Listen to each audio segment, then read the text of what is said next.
What's up, everybody? I'm Stan, and welcome to Detail Comics, where we go over comics in detail. This is iRate Reviews, the show where I go over a comic book, its story, its art, give you my impressions, and let you know whether it's something you should go back to the shop for. So make sure you subscribe to get more of these every week. Also, make sure you subscribe to get entered to win a copy of Batman White Knight #1 by Sean Gordon Murphy, signed by Sean Gordon Murphy. The drawing's on October 31st, and make sure that you've got your subscriptions public so that way I can see you on the list and make sure that you're entered. But let's just jump right into Detective Comics 967. So this continues the Lonely Place of Living storyline, which sees Tim Drake trying to escape from Oz's prison. Overall, he wasn't the only prisoner in there, and we've already had a dust-up with Doomsday, but the real thing comes from the Batman of tomorrow, future Tim Drake himself. So let's just jump right into the story.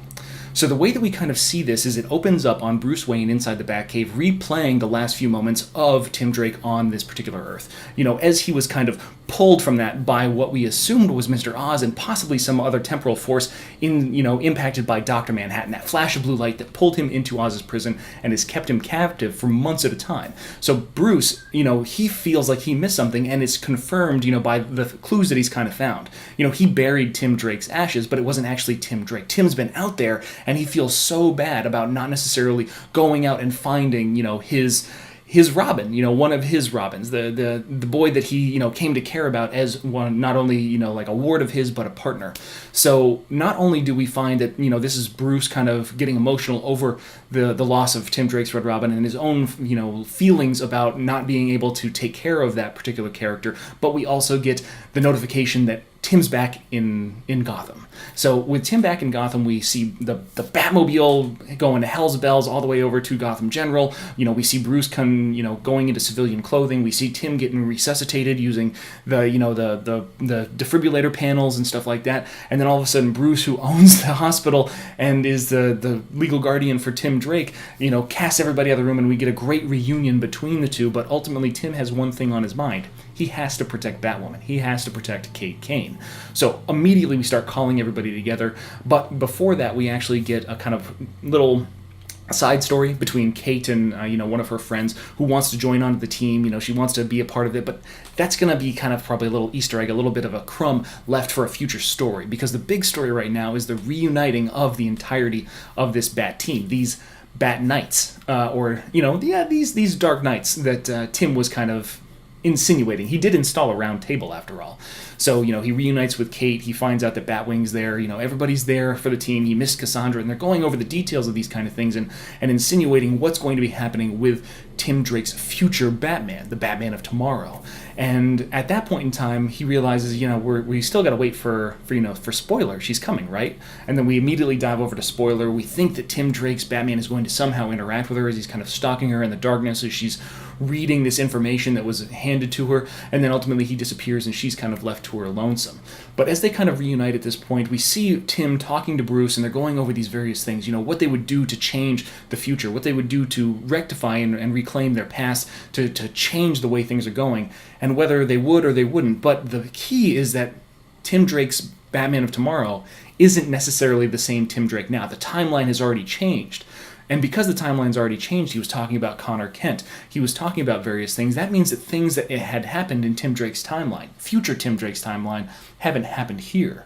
And that makes his motivations and his kind of things that he's driving to do very, very different than what we perceive at this point in time. So instead of just, killing Kate Kane, there's possibly some ulterior motives. And one of the first things that he would do is reconnect with a place that he felt like home, and that's Wayne Manor. So we see future Tim Drake. He's interacting with Alfred. Alfred realizes that it's his, it's his boy, my boy.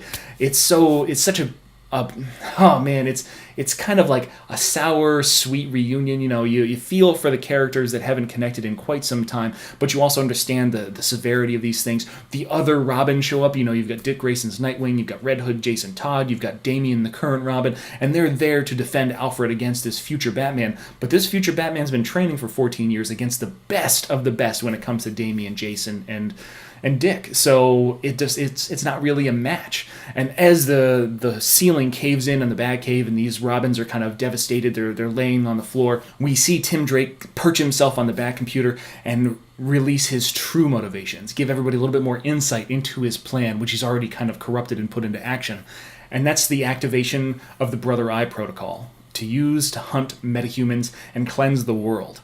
So that's where we leave this story, and it's a whole different kind of twist compared to what I was really expecting. So, the revelation of Brother Eye, and that was a huge part of like pre-New 52 continuity. There's a whole bunch of different stuff. So this is folding in various different universes all into one specific timeline. Because if this protocol had never been, there's so much going on in the story. That's what it really comes down to, because you've got Titans Tomorrow, Tim Drake Batman, you've got his relationship to Connor Kent, somebody that hasn't been even known in this DC Rebirth universe, but they're all kind of making sense. They're all kind of pieces. We know that Final Crisis happened but didn't happen. We know that Crisis of Infinite Worlds happened but didn't happen. There's all kinds of different things that are kind of, in and out of the potentials of continuity, because all these timelines are kind of merging. So it's really interesting to see where these kind of fragmented pieces of reality inside the DC universe are kind of coming together and coalescing and what they're creating for a story.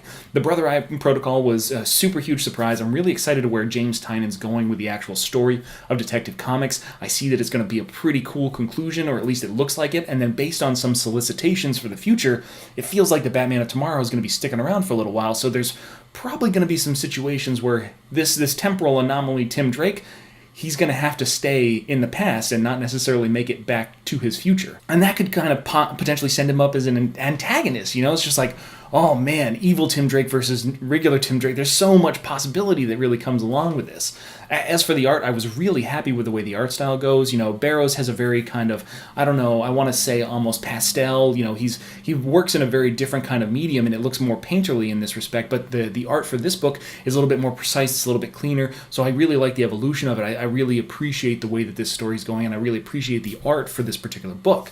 And if we're comparing this to the other big Oz DC Rebirth story, you have to say that The Lonely Place of Living is better. I was just really bored when it came to the Oz Effect, especially the most recent revelations, but this continues to have me excited and continues to have me looking forward to the future of Detective Comics and what's going to happen inside this DC Rebirth universe.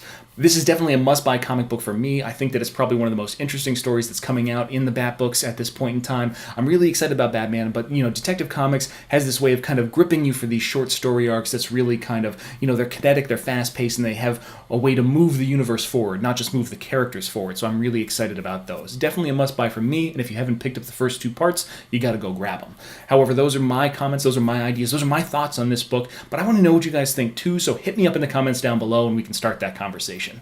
As always, if you like what you see, hit the like button. Don't forget to subscribe to get more news, reviews, and commentary on comic books, comic book movies, comic book TV shows and games, and anything and everything inside the world of comics.